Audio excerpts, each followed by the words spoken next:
All right, now we are returning to. Did we give charity today? I don't think I gave charity today. I don't think I did. Here, let's go. Jews in the world that we live in. Here we go. Here, let us give charity. Tzedakah in Israel Nigalim Ela b'Tzedakah. It says the Jewish people will be redeemed through tzedakah. Tzedakah makarevis is a geula. The tzedakah brings close to the Rebbe. So give money to the poor. Give a good word, a good thought, a prayer. Pray for our soldiers. Here we go. Charity. Hashem, make miracles. Send Moshiach now. Okay.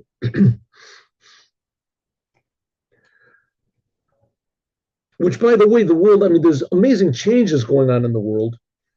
And we have to hope that these, I mean, we've had 2,000 years of signs of Moshiach is coming, and this is it, you know.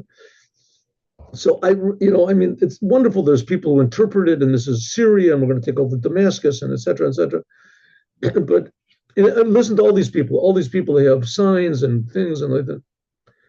But I'm not one that really it gets too excited about these things. I mean, we have to get excited about what the Rebbe said. Any second Mashiach is going to come, regardless of what the signs are or what it says Mashiach is going to come. We won't have any idea what that means. It's Hesach Hadat. But the thing is, the world is flipping around. It's flipping around, you know, and hopefully all the bad, which in the last year or whatever has really come up to the surface. You know, they're really proud, you know, proudly evil and proudly, you know, supporting the Hamas all over the world and the universities and the United Nations. So hopefully that is all going to be fixed up now. That's all going to be fixed up. I'm waiting for it to happen. You know, I'm waiting for it to happen. I mean, that's going to be, for sure it's going to happen. I mean, for sure the church is going to fall. There's no doubt about it. For sure the United Nations is going to fall. There's no doubt about it. But every second that it doesn't is, you know, how do you say, an eternity. But that's our world, and from God's point of view. But that's why we pray that God should make his plans according to our plans, and we should have a good world that we see, right? We should see that the world should be free. Okay, let's go. He says that was all begun, this whole idea of making the world a good, perfect world, that was begun on Yutet Kislev. Yutet Kislev is the holiday of holidays. Why the holiday of holidays? First of all, it's a Jewish holiday. It's a Jewish holiday. It's a Hasidic holiday. Hasidic holiday. The Hasidim, especially Chabad, came to wake up all the Jews. Wake up all of the Jews. To wake up all the Jews, that all Jews should wake up all the other Jews. That's the idea of Judaism. Fighting with Esav. Yaakov didn't fight with Esav and kill him, destroy him. He wanted to transform him. So that's the whole idea of the Jewish people fixing up the world. And Chabad comes to wake up the Jewish people. And the first Rebbe of Chabad, when he got out of prison, Yutet Kislev, that came to wake up Chabad. So the Rebbe's wake up Chabad, and Chabad wakes up the Jews, and the Jews are supposed to wake up the whole world. But the whole thing starts off with Yutet Kislev, when the first Rebbe of Chabad got out of prison. That's when he really started to teach his ideas with great explanation and, how do you say, in a very wide way, and an advertised. There's a good word for it. I can't remember the word. Okay. I hope he's according to this. Now we can understand that Rosh Hashanah of Chag HaChagim, the holiday of holidays, Yutet Kislev, this is not like all the other holidays of the year, which all the other Jewish holidays are either in the first half of the month or in the middle of the month, when the moon is either getting bigger or it's at its full. But Yutet Kislev and also Hanukkah, but let's talk about Yutet Kislev, that comes in the second half of the month. With the second half of the month, this is when the moon is getting smaller. Now, if you remember, we learned in a few days, the Rebbe was trying to teach us this very amazing idea, which the idea is that when the Jewish people, they count according to the moon. But the idea is that when the moon becomes darker, there's less light visible, but it means that the moon is coming closer to the sun. So to speak, the moon is not shining the revelation of the sun. The moon is shining the sun itself, the source of light, which the source of light, who knows what that means, source of light. But the source of light is not light. That's the source of light. So it's higher than light. So that's what revealed. So to speak, the light of the moon is the blessings of God that come into the world. The source of those blessings is God himself. So when the moon is getting darker and darker, it means there's more of a revelation of the essence of God. Not just what God does, but what God is. Understand that? I don't know. I mean, I understand the Rebbe is saying it, but the Rebbe is basically saying that's being revealed something that can't be understood. So, I mean, I can sort of understand that it can't be. I mean, there's a lot of things I don't understand in the world, but it doesn't seem that this is like one of it. It's not that it's not understood in a normal way, that it could be understood, could possibly be understood, right? Nuclear physics, I don't. All right, started. That's what I'm going here. No, it's still recording. See, there's these. I've just discovered that there's these pauses, and I think the whole problem. I was blaming Zoom. I was blaming this. I think the whole problem is me. It's the router over here. Anyway, okay, let's just continue. I don't think the as far as the recording goes, the recording didn't. There was no break. There's no break in the recording, but there was a small electrical shortage. Okay, let's go. No one understanding why this happened. The Yutet Kislev happens in the second half of the month when the moon is getting smaller. Why? Because the whole thing, the Mila, the special thing of the Rosh Hashanah of Matan Torah and Hasidut, the whole idea of Hasidut, Chabad, and which is called the holiday of holidays, that in it begins the Torah of the Moshiach. And what's the whole idea of the Torah of the Moshiach? The Torah of the Moshiach says that when Moshiach comes, no, that's not what I want. When the Torah comes, it says when Moshiach comes that there will be a new Torah. What does it mean, new Torah? There won't be one letter of the Torah, not one commandment will be changed, God forbid. But what it means is that the secrets, the inside of the laws, just like the inside of all humanity will be revealed. The inside of everything that in the Torah will be revealed. By the way, it doesn't say anywhere in Prophet Isaiah that there's going to be a new Torah. It says the Torah is going to come from me. And it's one of the rabbis in Midrash, they explain that there's going to be a new Torah. So the Ein Arich, there's no comparison to the Torah, the holiness and the revelation of godliness, which is going to be in the Torah we have now. After Mashiach comes, it says Torah she'adam lamed ba'olam hazeh, the Torah that we learn now is just like wind compared to the Torah of the Mashiach. The Torah of the Mashiach is going to be filled with godliness. You'll feel godliness. You'll feel your Creator, a miracle in every word and every commandment that you do. Like it says, Mashal HaMelech, this is like an example, a parable of a king that he married a woman, v'katav lo matana, and he gave her gifts, small gifts. When he comes, that's the engagement. When he comes now, he wants to really marry her. Now he gives her huge gifts. Also, this world, Irusin, this is like an engagement. Like it says, Arasticha li la'olam. Like it says, I have engaged you forever. I have engaged you. It's a pasuk in Hosea. It says, I have engaged you. The Jewish people of Mount Sinai, that was only like the engagement day.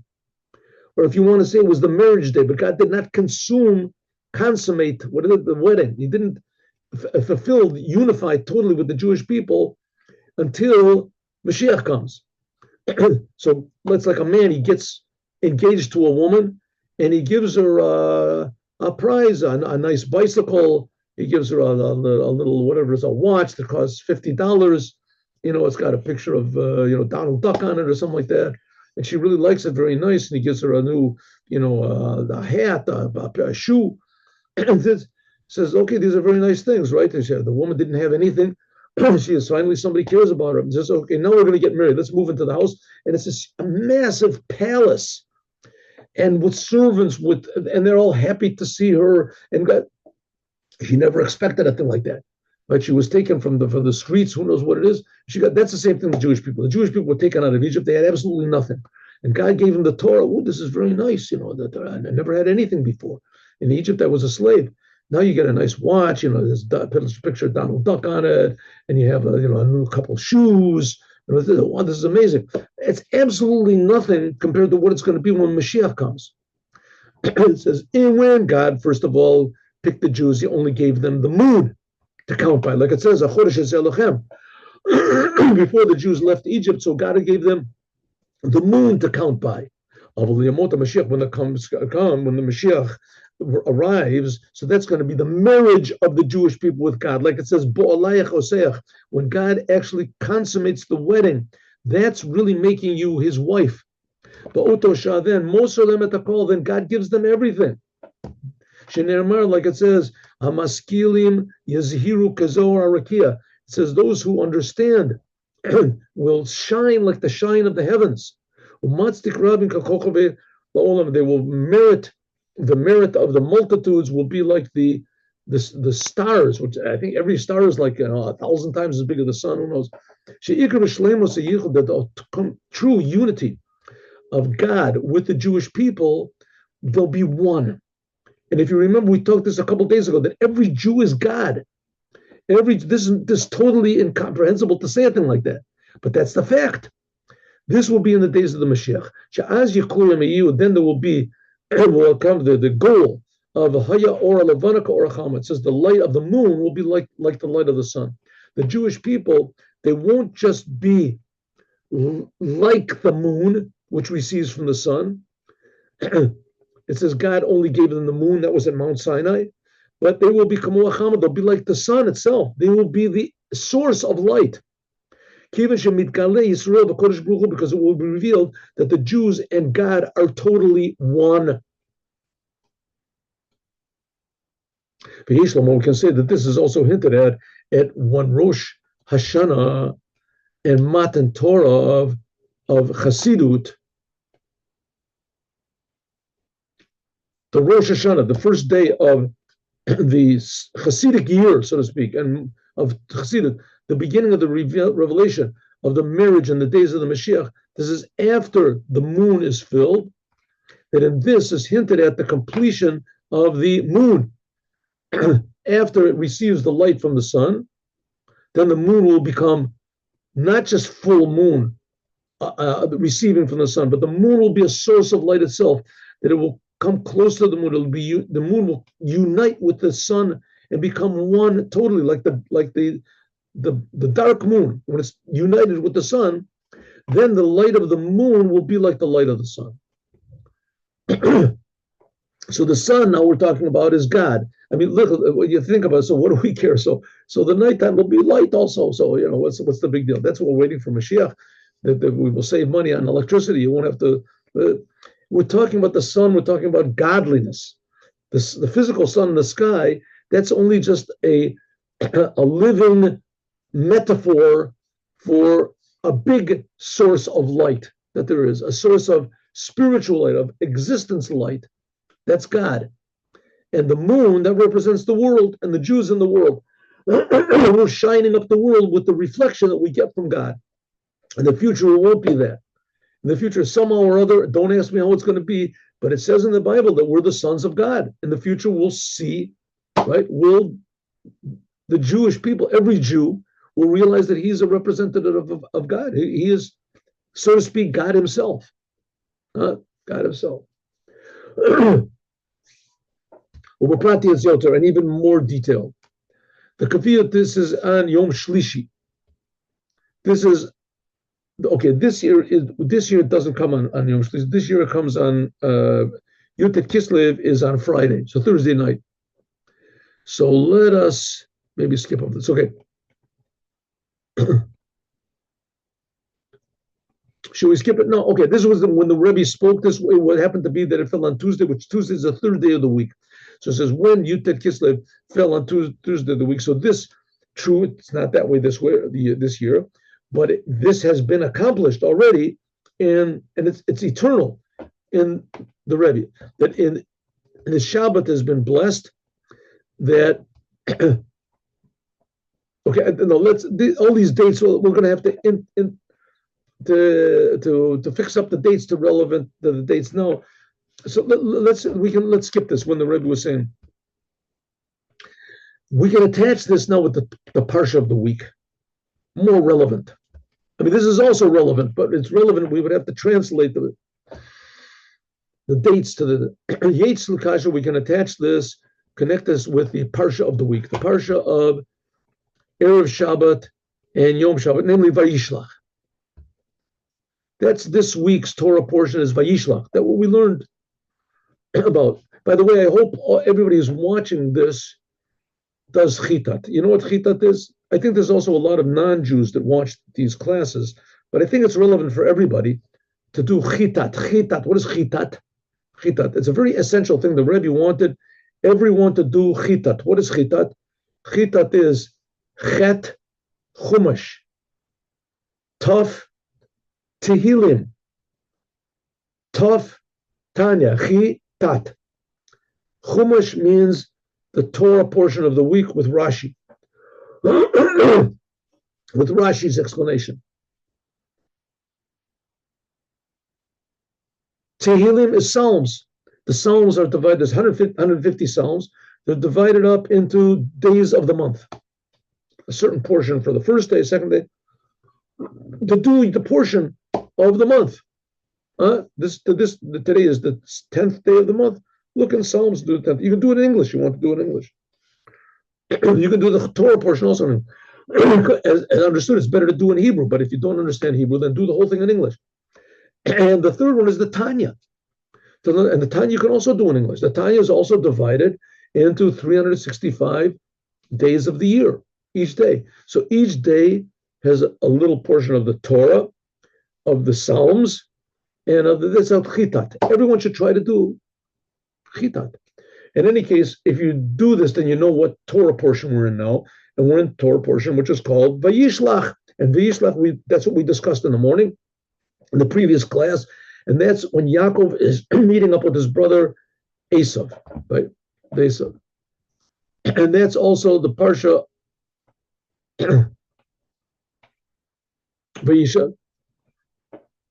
Okay, and then we have Parshas Vayeshev. Next week is Parshas Vayeshev, which comes after. Okay, it's known, the Chirush, the novelty of Yaakov and Vayishlach, Yaakov, and Vayeshev. That's next week's Torah portion. That's when Yosef gets born next week.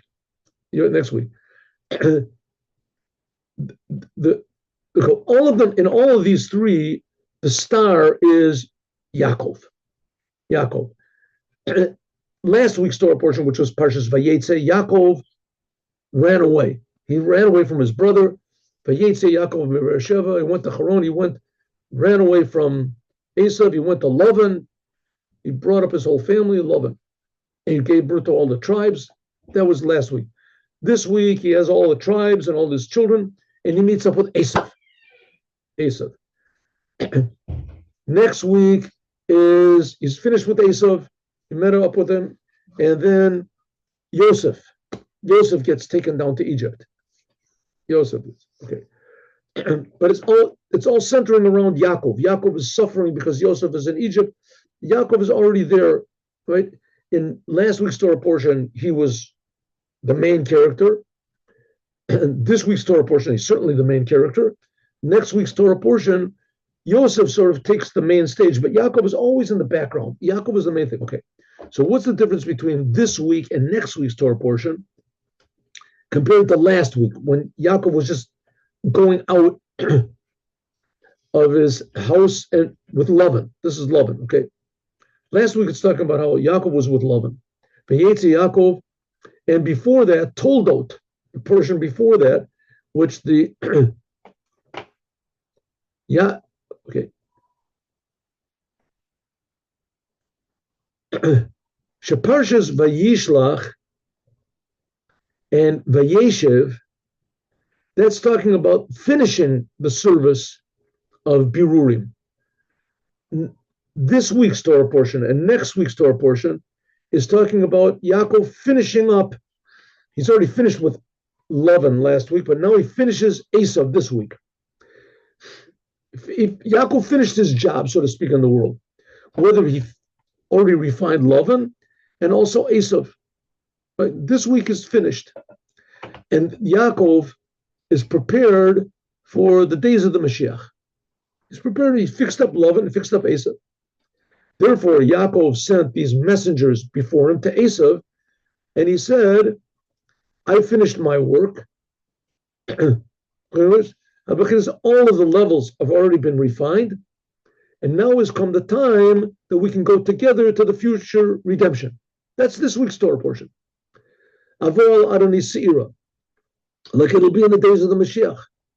Like we said before, he wants to stop death in the world, he wants to stop evil in the world.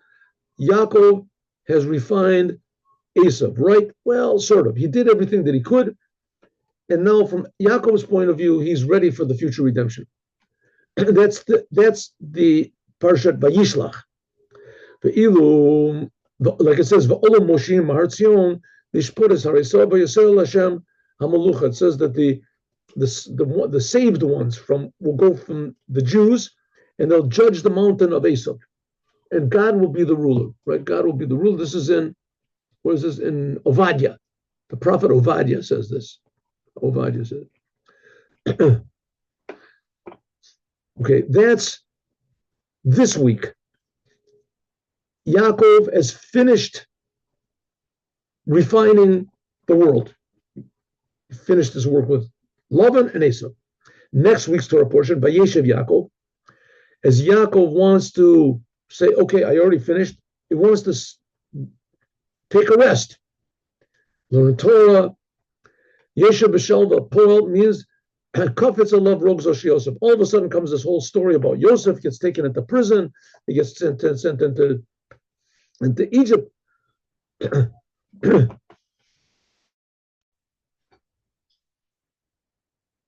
minute. 1, 2. It's working. 1, 2, 3. Yeah, it's working. Okay. Video.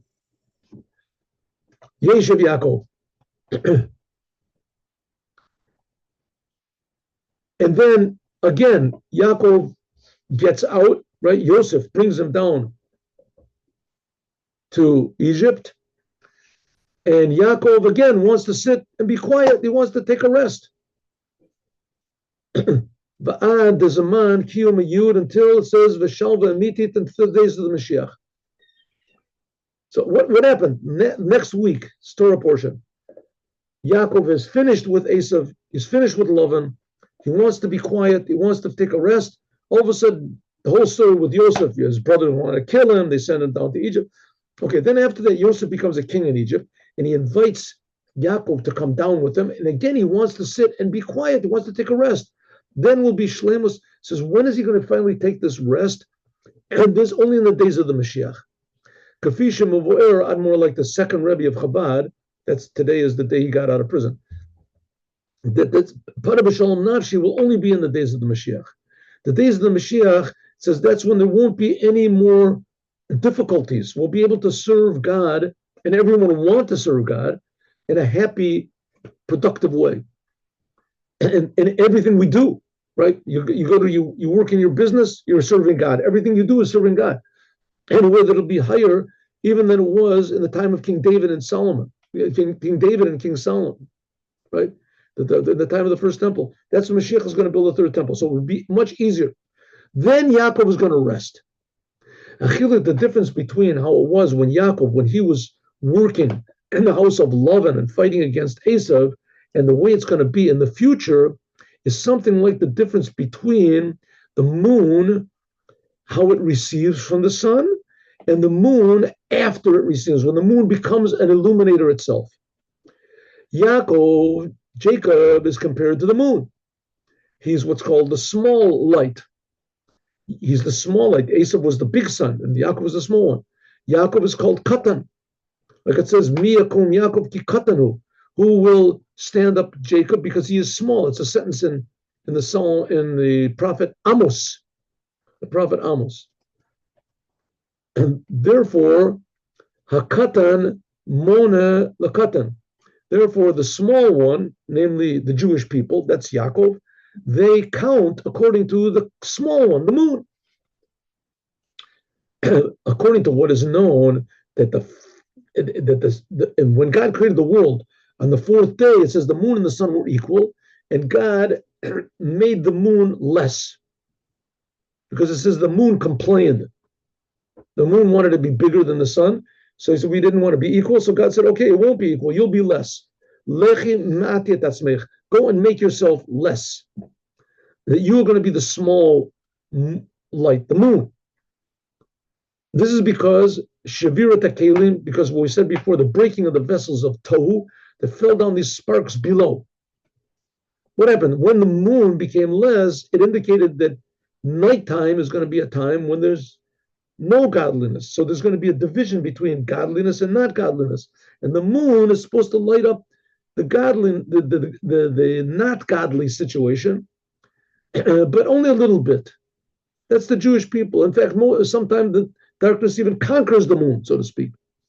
So when the moon got less, that means signifying the possibility the Jews get less, it became tremendously low. That's the level of Malchut that it has to receive.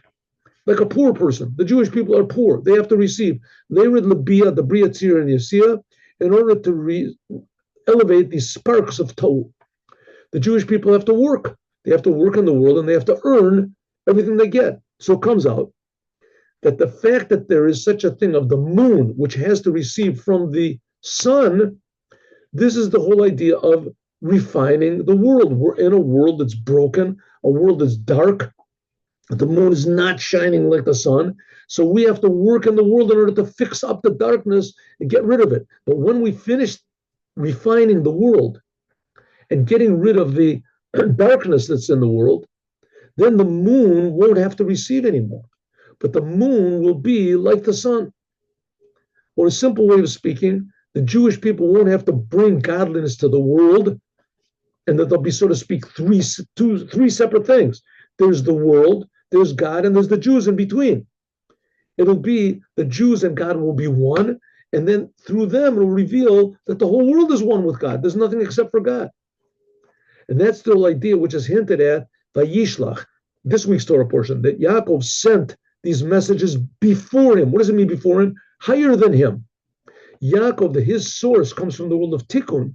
He sent these messengers higher than himself, to the level which is higher than his level. Who is above his level? Esav. That's what we just finished learning in Torah Or.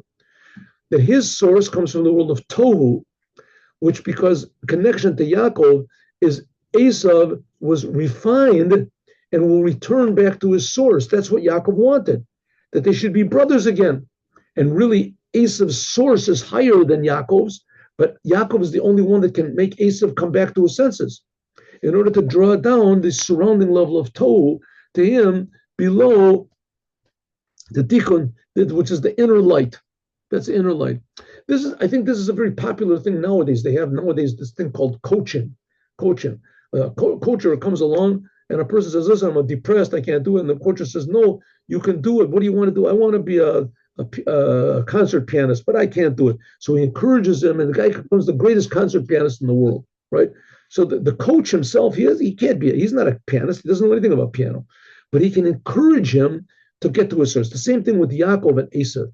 Esav has the potential to fix up the world. Esav represents the world, and that's what God wants. And Yaakov, he can't really do it alone, but he's a coach. He can inspire Esav to get to his source. And that's what it means that Yaakov sent these messengers before him, to a higher level than Yaakov himself. Yaakov has the ability to inspire Esav to be who he really is supposed to be. Then the makif, the surrounding level, will shine down into the world, and they'll be one. Like, so to speak, the sun, the Jewish people are like the moon, and Esav is compared to the sun. And the sun now it's confused. But in the future, that's what it means. That's the whole idea of the unification of the moon and the sun, Yaakov and Esav. An inner light, that's Yaakov, that everything is measured, and or Makif, when nothing is measured, just pure energy, pure godly energy. And they unite together, so the pure godly energy becomes measured in the world. What's called how God fills the world and He's above the world. And so the moon won't receive from the sun anymore because it'll already finish the refinement in the world. The world will be refined. The Jewish people won't have to be like the moon anymore to receive, but the light of the moon will be like the light of the sun. In other words, we'll see what a Jew really is. We'll see what a Jew really is. We already talked about that before. We'll see what a Jew really is. That Jews are God. And even though now it seems, that's like a blasphemous thing to say. How can you say a person is God? That doesn't make any sense. But that explains a little bit of reason why, first of all, the Jews are eternal and why the Jews are so disliked. Because God is coming to tell everybody that you're not the boss. You can't do what you want. You have to perfect the world. And people don't like that. Like Esav. Esav didn't like that message. He rejected it. But he's been rejecting it up to now, but now it's going to be different. And the whole world will agree to listen to the God of Israel and reveal who they really are, why God is really creating every human being in the world, because every human being in the world is a wellspring of blessing. And that's what the Jews are going to reveal. Now let's do the Yom Yom. 1 second.